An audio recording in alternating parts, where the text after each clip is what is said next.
C.S. Lewis owned a first edition copy of St. Thomas Aquinas, published in 1933.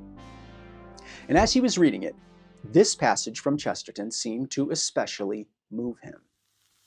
The Arabs have a phrase about the 100 names of God, but they also inherit the tradition of a tremendous name, unspeakable, because it expresses being itself, dumb and yet dreadful as an instant, inaudible shout, the proclamation of the absolute, and perhaps no other man, Thomas Aquinas, ever came so near to calling the Creator by his own name, which can only be written, I am.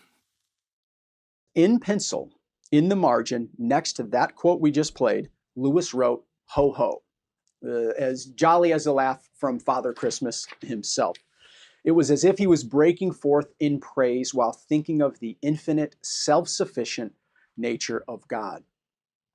And this passage seems to have so moved Lewis that he included a very similar thought in his book, Surprised by Joy.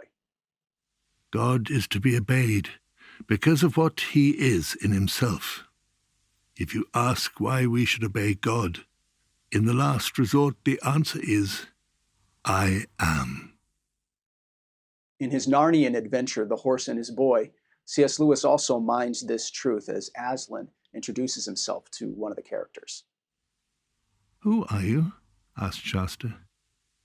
Myself, said the voice, very deep and low, so that the earth shook, and again, myself, loud and clear and gay. And then the third time, myself, whispered so softly you could hardly hear it, and yet it seemed to come from all around you, as if the leaves rustled with it. In these quotes, we're reminded that God's self-existence is sufficient introduction for us. When we approach God, we must know that he knows himself and needs nothing.